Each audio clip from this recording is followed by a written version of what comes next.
Right, ankles. Let's talk about ankles, because I remember when I was a plastic surgery trainee having a conversation with my boss and mentor, and the phrase, "you can't really do anything about ankles," came up. Now that's not true anymore. Ankles are a great target for liposuction. You've got to do it cautiously, and I would say you need an experienced liposuctioner before they start tackling ankles, but you can make benefits.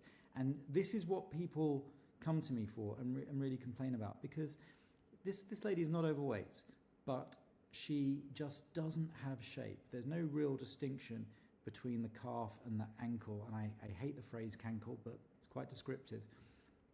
You can see this sort of calf ankle unit seems to continue pretty much as a parallel cylinder all the way down until it reaches almost, the heel, the Achilles tendon, at which point it suddenly goes in. Similar on this side. And one thing in classical beauty that we are hardwired to recognize as aesthetic, although we don't quite realize we're doing it, is something called an Auger curve, which is where you get a concavity followed by a convexity. So what we should be seeing here is convexity that goes into a concavity and then out. It doesn't need to be much, but you need that distinction.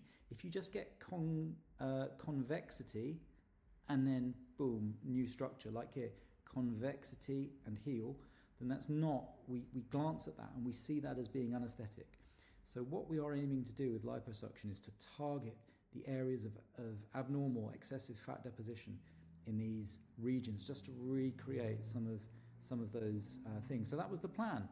And if you look at this lady closely, you can find these sort of excessive fat pads in multiple locations, actually, not just there, but there was an abnormal one on the inside of the, both above and below the knee, and at the front of the lower leg bone.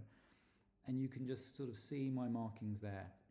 These photos are now about 4 months after surgery, but after 4 months you can get results like this. You can see now you have this convexity which then goes into a concavity and then comes out again, and that just catches us at aesthetics. And she's got these little, twiglet ankles, and these bits at the front that were excessive too have gone. One nice thing that you can see is that it exposes muscle definition. I haven't artificially created muscle definition through liposuction. That is something you do sometimes elsewhere, but it just exposes her natural muscle definition. So you can now see this distinction between the calf and the front of the leg in a way that just wasn't really visible before. So if this is a problem that affects you, get in touch. It's something that we can help with. It may be, and it often is, a marker of an underlying condition as well, something called lipedema, dare I say. So if you're otherwise slim, but you have disproportionate fat excess of your lower body, particularly calves and ankles, also thighs, then it's often a marker for this other condition called lipedema. It can be treated. So hope that's a helpful intro to this, and please get in touch if we can help you. Take care. Bye.